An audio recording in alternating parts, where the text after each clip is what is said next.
नमस्कार दोस्तों, स्वागत है आप सभी लोगों का सोनू स्टडी क्लास है यूट्यूब चैनल में। दोस्तों मैं आप लोगों को NCERT book class 10th Hindi chapter 6 Ajanta गद्यांशों पर आधारित प्रश्नोत्तर मैं आप लोगों को इस वीडियो में बताऊंगा। प्रश्न नंबर 1, जिंदगी को मौत के पंजों से मुक्त कर उसे अमर बनाने के लिए आदमी ने पहाड़ काटा है। जिस तरह इंसान की खूबियों की कहानी सदियों बाद आने वाली पीढ़ियों तक पहुंचाई जाए, उसके लिए आदमी ने कितने ही उपाय सोचे और किए।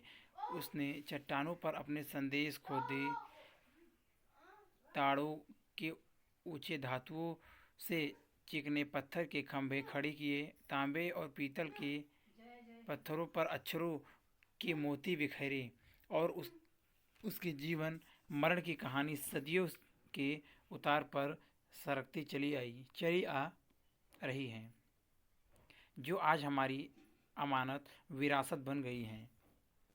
और प्रस्तुत गद्यांश के पाठ और लेखक का नाम लिखिए। ब रेखांकित अंशों की व्याख्या कीजिए।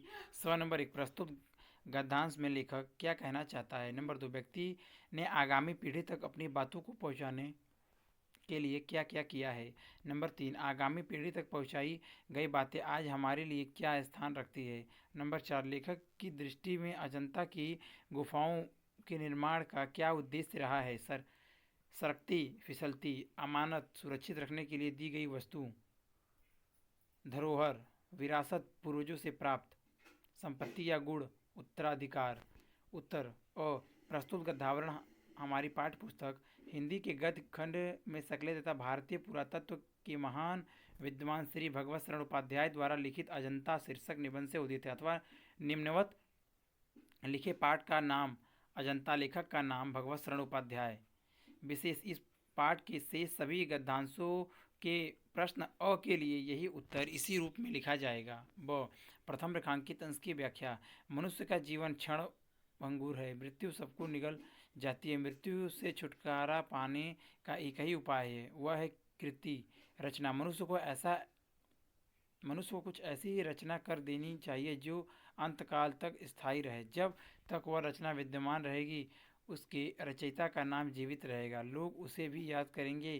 किसी व्यक्ति विशेष को अगली पीढ़ी या जाने, और सैकड़ों हजारों वर्षों के बाद आने वाली पीढ़ियां भी अपने महान पूर्वजों की विशेषता और इतिहास से परिचित हो।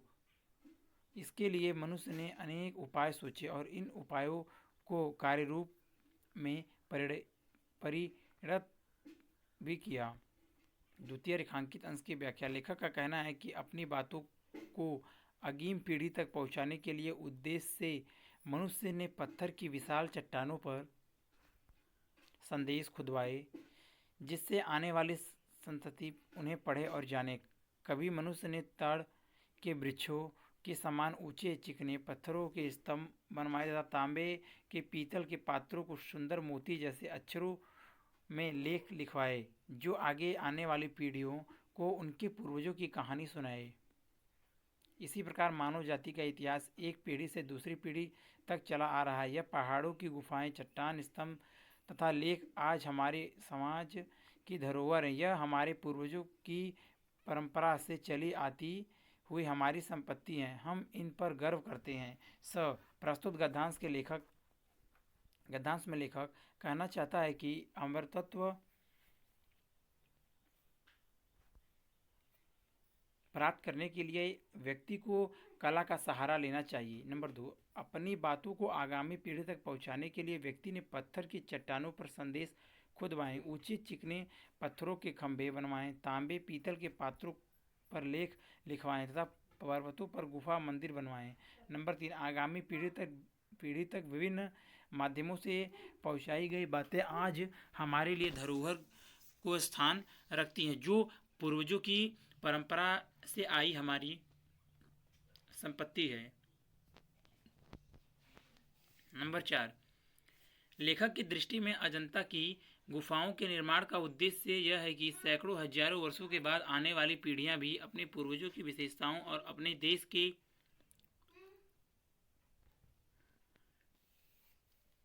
के इतिहास से परिचित हो सकें। प्रश्न नंबर 2, जैसे सरसंग साजू में ने उन गुफाओं पर रौनक बरसाई है,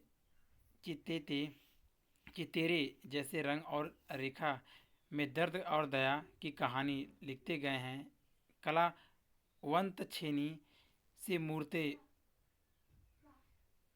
उभारते कोरते गए हैं, वैसे ही अजंता पर कुदरत का नूर बरस पड़ा है। प्राकृतिक भी वहाँ थिरक उठी है। बम्बई के सूबे में बम्बई और हैदराबाद के बीच विंध्याचल के पूर्व पश्चिम दौड़ती पर्वतमालाओं से निचोधे पहाड़ों का एक सिलसिला उत्तर से दक्षिण चला गया है, जिसे संग्रादी कहते हैं।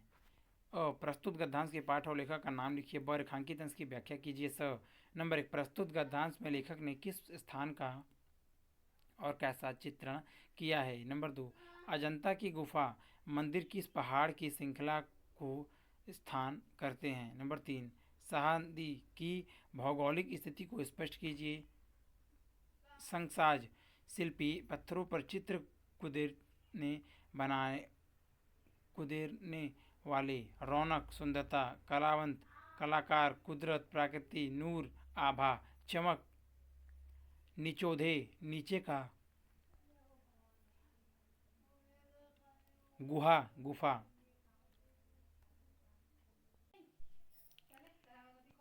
उत्तर ब, रेखांकित अंश की व्याख्या। अजंता की गुफाओं को देखकर ऐसा लगता है कि पत्थरों को काटकर मूर्ति बनाने वाले कलाकारों ने इन गुफाओं की में चारों ओर सौंदर्य की वर्षा कर दी है। चित्रकारों ने रंगों और रेखाओं के माध्यम से पीड़ा और करुणा की भावनाओं को व्यक्त करने वाले सजीव चित्र अंकित कर दिए हैं। शिल्पकारों ने अपनी छेनी की चोटों से पत्थरों को काटकर और उभारकर सजीव मूर्तियां बना दी है। अजंता की गुफाओं ने प्राकृतिक ने भी विशेष सौंदर्य बरसाया है। ऐसा लगता है कि प्राकृतिक भी उस कलात्मक सौंदर्य को देखकर आनंद से नृत्य करने लगी है। नंबर 1, प्रस्तुत गद्यांश में लेखक ने अजंता की गुफाओं के चारों ओर की प्राकृतिक वैभव की छटा, गुफाओं के पत्थरों पर भावपूर्ण चित्र एवं जीवंत मूर्तियों को बड़ा सजीव, हृदयग्राही और अलंकारिक चित्रण किया है। नंबर 2, अजंता की गुफा मंदिर जो देशी विदेशी पर्यटकों के आकर्षण का केंद्र है, सहादी की पर्वत श्रृंखला को स्नात करते हैं। नंबर 3, बम्बई प्रदेश स्वतंत्रता पूर्व बम्बई एक प्रदेश था। अब महाराष्ट्र प्रदेश में मुंबई नाम का एक महानगर में बम्बई और हैदराबाद के मध्य में विंध्याचल की पूर्व पश्चिम की ओर जाती हुई पर्वत श्रेणियों के नीचे से पर्वतों की एक श्रृंखला उत्तर से दक्षिण की ओर चली गई है। इस पर्वत श्रृंखला का नाम संग्राही है। इसी पर्वत श्रृंखला को लेखक ने पहाड़ी जंजीर कहा है। इसी पर अजंता के गुफा मंदिर स्थित है। प्रश्न नंबर 3, अजंता गांव से थोड़ी दूर तक पहाड़ों के पैरों में साफ सी लुढ़ती बहादुर नदी कमाल से मुड़ गई है। वहीं पर्वत का सिलसिला एकाएक अर्धचंद्राकार हो गया है।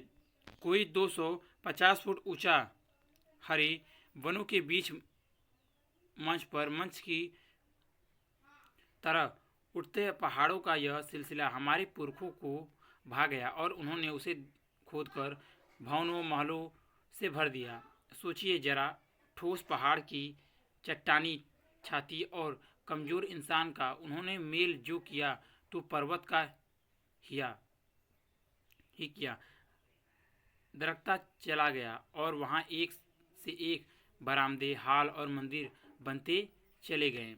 और प्रस्तुत गद्यांश के पाठ और लेखक का नाम लिखिए। ब रेखांकित अंश की व्याख्या कीजिए। नंबर 1, प्रस्तुत गद्यांश में लेखक क्या कहना चाहता है। नंबर 2, अजंता की भौगोलिक स्थिति का वर्णन अपने शब्दों में कीजिए। अर्धचंद्राकार, आधे चंद्रमा के आकार का पूर्वज भा गया, अच्छा लगा। उत्तर ब, रेखांकित अंश की व्याख्या। लेखक श्री भगवत शरण उपाध्याय जी का कहना है कि 250 फुट ऊंचे पर्वत की अर्धचंद्राकार पंक्ति हमारे पूर्वजों को बहुत अच्छी लगी और उन्होंने वहां पर्वतों को काट छाट कर भवन और महल बना दिए।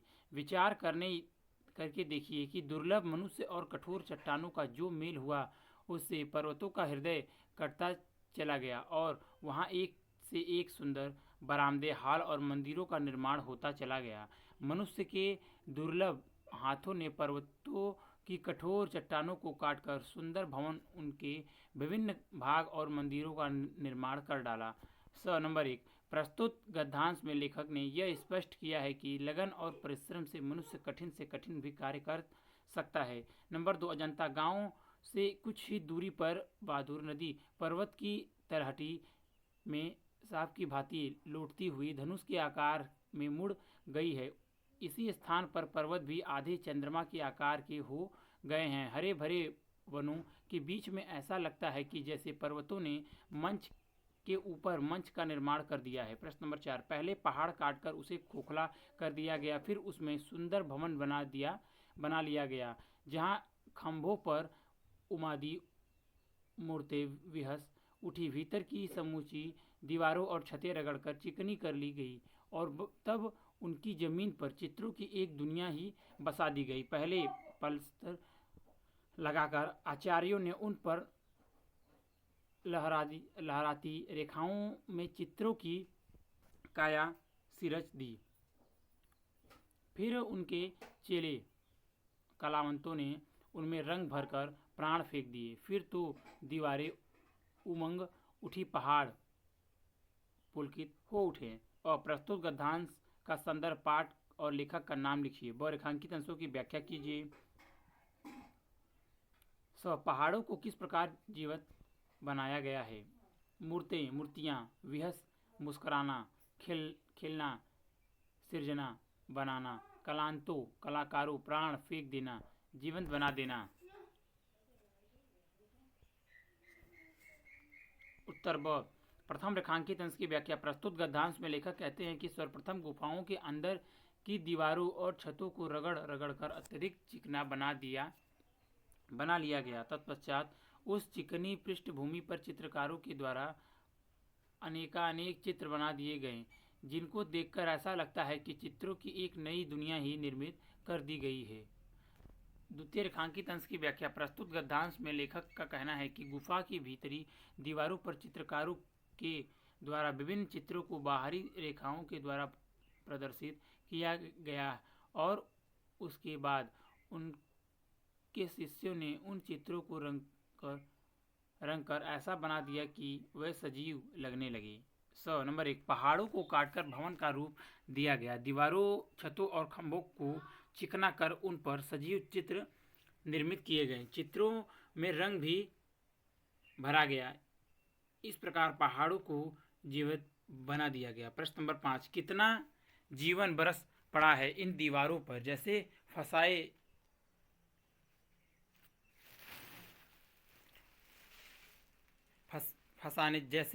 फसाने अजायब का भंडार खुल पड़ा हो। कहानी से कहानी टकराती चली गई। बंदरों की कहानी, हाथियों की कहानी, हिरणों की कहानी, क्रूरता और भय की दया कहानी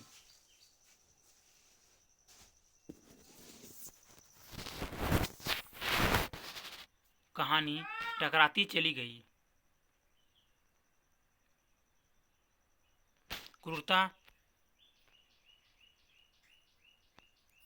हिरणों की कहानी, क्रूरता और भय की दया और त्याग की दया बेरहमी है, वही दया का भी समुद्र उमड़ पड़ा है। जहाँ पाप है वहीं क्षमा की सोता फूट पड़ा है। राजा और किंगले, बिलासी और भिक्षु, नर और नारी, मनुष्य और पशु सभी कलाकारों के हाथों सिरजते चले गए हैं। हैवान की हैवानी को इंसान की इंसानियत से कैसे जीता जा सकता है? कोई अजंता में जाकर देखे। बुद्ध का जीवन हजार धाराओं में होकर बहता है। जन्म से लेकर निर्वाण तक उनके जीवन की प्रधान घटनाएं कुछ ऐसे लिख दी गई हैं कि आंखें अटक जाती हैं, हटने का नाम नहीं लेती। और प्रस्तुत गद्यांश के पाठ और लेखक का नाम लिखिए। रेखांकित अंशों की व्याख्या कीजिए। नंबर 1, अजंता की दीवारों पर किनकी कहानियां चित्रित हैं? नंबर 2, अजंता की गुफाओं में किस महापुरुष के जीवन को विस्तार से चित्रित किया गया है? नंबर 3, अजंता की गुफाओं में किन किन विरोधी भावों को भावों और व्यक्तियों का चित्रण है। यह दीवारों पर बने चित्र किन किन से संबंधित है? नंबर 4, कलाकारों के हाथों क्या सृष्टि चले गए हैं? नंबर फसाने, कहानियाँ, बैरहमीन, निर्दयता, सिरजना, बनाना, हैवान, क्रूर, हैवानी, क्रूरता, इंसान, मनुष्य, इंसानियत, मानवता। उत्तर ब, प्रथम रेखांकित अंश की व्याख्या। प्रस्तुत गद्यांश में लेखक कहते हैं कि अजंता की गुफाओं की दीवारों पर बने चित्र इतने सुंदर हैं कि उन्हें देखकर लगता है कि इन दीवारों पर मानव जीवन स्वयं ही उतर आया है। अजंता के इन भीतरी चित्रों में आश्चर्यजनक कथा कहानियाँ एक दूसरे से जुड़ती हुई चली गई हैं। इन्हें देखकर ऐसा लगता है कि आश्चर्यजनक कथाओं का एक विशाल भंडार ही यहाँ स्थिर है। बंदरों, हाथियों और हिरणों को की चित्र कथाओं द्वारा क्रूरता, भय, दया और त्याग की भावनाओं का यहाँ सजीव चित्रण हुआ है। किसी चित्र में क्रूरता है तो किसी में असीम दया की कहानी चित्रित है। कहीं पाप का दृश्य अंकित है तो कहीं क्षमा का भी दृश्य है। द्वितीय रेखांकित अंश की व्याख्या। श्री भगवत शरण उपाध्याय जी का कहना है कि अजंता की गुफाओं में राजा हो या दरिद्र, विलासी हो या भिखारी, पुरुष हो या स्त्री, मनुष्य हो या पशु, कलाओं ने इन सभी के चित्रों में रंग रेखाओं के द्वारा जीवन भर दिया है और यह भाव व्यक्त किया है कि असाधु साधुना जैत, अर्थात दुष्ट को सज्जनता से जितना चाहिए, क्योंकि मानवता के सामने हैवानियत नतमस्तक हो जाती है। अजंता की गुफाओं में बने ऐसे चित्रों को देखकर कोई भी व्यक्ति सत प्रेरणा ग्रहण कर सकता है। नंबर 1, अजंता की दीवारों पर बंदरों की, हाथियों की, हिरणों की क्रूरता और भय की दया और त्याग की कहानियाँ चित्रित हैं। नंबर 2, अजंता की गुफाओं में भगवान बुद्ध के संपूर्ण जीवन की जन्म से लेकर निर्माण तक सभी प्रधान घटनाओं को इतनी खूबसूरती से चित्रित किया गया है कि उन चित्रों पर यह आंखें हटती ही नहीं। नंबर 3, अजंता की गुफा में बेरहमी और दया, पाप और क्षमा आदि विरोधी भावों का तथा राजा और रंग विलासी और भिक्षु, नर और नारी, मनुष्य और पशु आदि विरोधी व्यक्तियों का चित्रण है। नंबर 4, कलाकारों के हाथों राजा और रंग विलासी और भिक्षु, नर और नारी, मनुष्य और पशु आदि विरोधी व्यक्तियों के चित्र सिरस्ते बनते चले गए हैं। प्रश्न नंबर 6, यह हाथ में कमल लिए बुद्ध खड़े हैं। जैसे कभी लचकी पड़ती है, उभरे नयनों की ज्योत पसरती जा रही है और यह यशोधरा है, वैसे ही कमल नाल धारण किए त्रिभंग में खड़ी और यह दृश्य है महान भी निष्क्रमण का यशोधरा और राहुल निद्रा में खोए गौतम बुद्ध निश्चित पर धड़कते हिया और संभालते और यह नंद है अपनी पत्नी सुंदरी का भेजा द्वार पर आए बिना भिक्षा के लौटे भाई बुद्ध को जो लौटाने आया था और जिसे भिक्षु बन जाता पड़ा। बार बार वह भागने को होता है, बार बार पकड़कर संग में लौटा लिया जाता है। उधर वह यशोधरा है बालक राहुल के साथ। और प्रस्तुत गद्यांश के पाठ और लेखक का नाम लिखिए। ब, रेखांकित अंशों की व्याख्या कीजिए। स, प्रस्तुत गद्यांश में क्या वर्णित किया गया है या प्रस्तुत गद्यांश में कहाँ के दृश्यों का चित्रण किया गया है। नंबर 2, महाविनिष्क्रमण क्या है, इसके दृश्य का विस्तृत वर्णन कीजिए। ज्योत, प्रकाश, त्रिभंग, शरीर को 3 जगह से टेढ़ा करके खड़ा होना, दृढ़ निश्चय, पक्का इरादा। उत्तर ब, प्रथम रेखांकित अंश की व्याख्या। प्रस्तुत गद्यांश में लेखक भगवान बुद्ध के घर त्यागते समय के अजंता के चित्रों का वर्णन करते हुए कहते हैं कि एक तरफ हाथ में कमल पकड़े हुए भगवान बुद्ध खड़े हैं, जिनका सौंदर्य सर्वत्र झलक कर बिखरता प्रतीत हो रहा है और उनकी आंखों का प्रकाश सर्वत्र फैल रहा है। उनकी पत्नी यशोधरा भी वैसा ही कमल नाल पकड़कर त्रिभंगी 3 स्थान से बल पड़ी हुई मुद्रा में खड़ी हुई चित्रित की गई है। यह चित्र बड़ा ही जीवंत लग रहा है। द्वितीय रेखांकित अंश की व्याख्या। प्रस्तुत गद्यांश में लेखक भगवान बुद्ध के गृह त्याग के पश्चात भिक्षा मांगने के एक चित्र का वर्णन करते हुए कहते हैं कि एक चित्र में गौतम बुद्ध के साथ उनका भाई नंद है, जो अपनी पत्नी सुंदरी के द्वारा भेजा गया है। गौतम बुद्ध को वापस लौटा लाने के लिए सुंदरी ने भिक्षा मांगने आए गौतम बुद्ध को बिना भिक्षा दिए द्वार से ही वापस कर दिया था, लेकिन नंद बुद्ध को वापसे तो नहीं लौटा पाता, वरना उसके उपदेशों से प्रभावित होकर स्वयं भिक्षु बन जाता है। प्रस्तुत गद्यांश में अजंता की गुफाओं में चित्रित भगवान बुद्ध के महाविनिष्क्रमण गृह त्याग के दृश्य का चित्र रूप में अत्यधिक भावनात्मक और विस्तृत वर्णन किया गया है। नंबर 2, संसार से वैराग्य होने पर शक्ति की खोज जैसे महान उद्देश्य के लिए गौतम बुद्ध द्वारा अपनी पत्नी, पुत्र, परिवार और राज्य प्रसाद को त्याग कर निष्क्रमण कर जाने की क्रिया महाविनिष्क्रमण कहलाई। इस चित्र में गौतम बुद्ध की पत्नी यशोधरा और पुत्र राहुल को निद्रामग्न और गौतम बुद्ध को अपने धड़कते हृदय को संभालते हुए गृह त्याग की दृढ़ निश्चय मुद्रा में चित्रित किया गया है। प्रश्न नंबर 7, और उधर वह बंदरों का चित्र है, जितना सजीव कितना गतिमान, उधर सरोवर में जल विहार करता वह गजराज कमल दंड तोड़ तोड़ कर हथनियों को दे रहा है।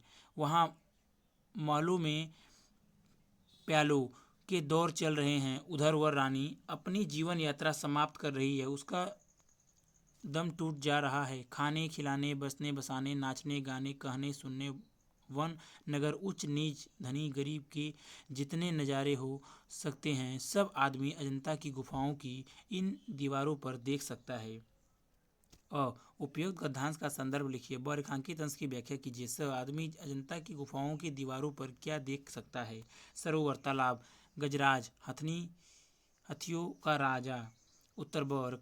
रेखांकित अंश की व्याख्या। प्रस्तुत गद्यांश में लेखक अजंता की गुफाओं में चित्रित चित्रों का वर्णन करते हुए लिख रहे हैं कि गुफा में एक और सरोवर में जल कीड़ा करते हुए गजराज और हथनियों को चित्रित किया है, जिसमें वह सरोवर में उगे हुए कमल नाल को तोड़कर साथ में कीड़ा करने वाली हथनियों को दे रहा है। तो दूसरे चित्र में महलों में मनाए जाने वाले किसी उत्सव का चित्रण है। इस चित्र में लोगों को मद्यपान करते हुए दिखाया गया है। जहां एक और महल में कुछ लोग जश्न मना रहे हैं, तो दूसरी ओर एक रानी को प्राण त्याग करते हुए दर्शाया गया है। यह चित्र जितना सजीव है कि ऐसा प्रतीत होता है कि उसकी जीवन लीला अब समाप्त होने ही वाली है। ऐसे सजीव दृश्य अजंता की गुफा की दीवारों पर ही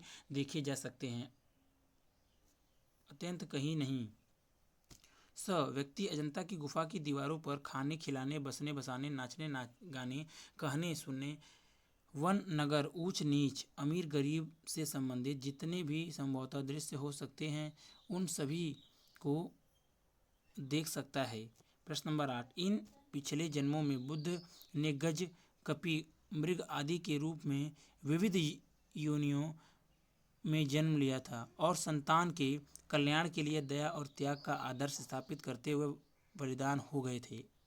उन स्थितियों में किस प्रकार पशुओं तक ने मानवोचित व्यवहार किया था, किस प्रकार औचित्य का पालन किया था, यह सब उन चित्रों में असाधारण खूबी से दर्शाया गया है। और इन्हीं को दर्शाते समय चितेरो ने अपनी जानकारी की गांठ खोल दी है। और उपयुक्त गद्यांश का संदर्भ लिखिए। रेखांकित अंश की व्याख्या कीजिए। अपनी जानकारी की गांठ खोलने का क्या आश्चर्य है? कपि, बंदर, औचित्य, उचित होने का भाव। चितेरो, चित्रकारो, गांठ खोलना, बात प्रकट करना। उत्तर ब। रेखांकित अंश की व्याख्या। प्रस्तुत गद्यांश में लेखक ने अजंता की गुफाओं में चित्रित चित्रों का वर्णन किया है। बुद्ध ने अनेक योनियों में जन्म लेने की कथा जातक नामक ग्रंथ में वर्णित है। वह लिखते हैं कि जब तक बुद्ध का जन्म विविध जानवरों की योनियों में हुआ था, उस समय विद्यमान अन्य जानवरों ने भी ऐसा व्यवहार किया था जो कि मनुष्यों के लिए उचित हो। उन सभी ने किस प्रकार औचित्य अथवा उपयुक्तता का निर्वाह किया था, यह सब कुछ अजंता के चित्रों में अत्यधिक खूबी के साथ चित्रित किया गया है। आश्चर्य यह है कि बुद्ध ने पूर्व जन्मों में समस्त विवरणों का विशेष चित्रांकन किया गया है। अपनी जानकारी की गांठ खोलने का आश्चर्य यह है कि अपने ज्ञान को विस्तार से प्रकट कर देना। प्रश्न नंबर 9, अजंता संसार की चित्रकलाओं में अपना अद्वितीय स्थान रखता है। इतने प्राचीन काल के इतने सजीव, इतने गतिमान, इतने बहुसंख्यक कथा प्राण चित्र कहीं नहीं बने। अजंता के चित्रों ने देश विदेश सर्वत्र की चित्रकला को प्रभावित किया। उसका प्रभाव पूर्व के देशों की कला पर तो पड़ा ही, मध्य पश्चिम एशिया भी उसके कल्याण कर प्रभाव से वंचित रह न सका। और प्रस्तुत गद्यांश के पाठ और लेखक का नाम लिखिए, व रेखांकित अंशों की व्याख्या कीजिए। अजंते की कला का प्रभाव किन किन देशों पर पड़ा, या अजंता की चित्रकला का बाहर के देशों पर क्या प्रभाव पड़ा। उत्तर ब, प्रथम रेखांकित अंश की व्याख्या। लेखक का कथन है कि अजंता की चित्रकला अद्भुत और बेजोड़ है, संसार में उसका उपमान नहीं है। निसंदेह विश्व में चित्रकला का यह सर्वोत्कृष्ट नमूना है। दुनिया में कोई दूसरा ऐसा स्थान नहीं जहाँ इतने प्राचीन और इतने सजीव चित्र पाए जाते हैं। ऐसी कोई चित्रशाला नहीं जहाँ ऐसे गतिशील तथा इतनी बड़ी संख्या में चित्र मिलते हो जिनमें कथाओं को चित्रित कर दिया गया हो। ऐसे स्थान समस्त संसार में दुर्लभ हैं। इसलिए देश और विदेश की चित्रकलाओं पर अजंता की चित्रकला का विशेष प्रभाव पड़ा है। द्वितीय रेखांकित अंश की व्याख्या। प्रस्तुत गद्यांश में लेखक का कहना है कि अजंता की चित्रकला का विशेष प्रभाव अपने देश पर ही नहीं, विदेश की चित्रकलाओं पर भी पड़ा है। चीन, जापान, इंडोनेशिया आदि पूर्व के देशों में इसके जैसे प्रयोग स्पष्ट रूप से देखने को मिलते हैं। साथ ही ईरान, मिस्र आदि मध्य पश्चिमी एशिया के देशों भी चित्रकला भी इसके प्रभाव से अपने को मुक्त नहीं कर सकी हैं। अजंता की कला का प्रभाव चीन, जापान, इंडोनेशिया आदि पूर्व के देशों के साथ साथ ईरान, मिस्र आदि मध्य पश्चिमी एशिया के देशों की चित्रकला पर भी पर्याप्त रूप से पड़ा है। अगर वीडियो अच्छी लगी तो वीडियो को लाइक करें, शेयर करें, कमेंट करें और नेक्स्ट वीडियो के लिए चैनल को सब्सक्राइब जरूर करें। Thank you for watching.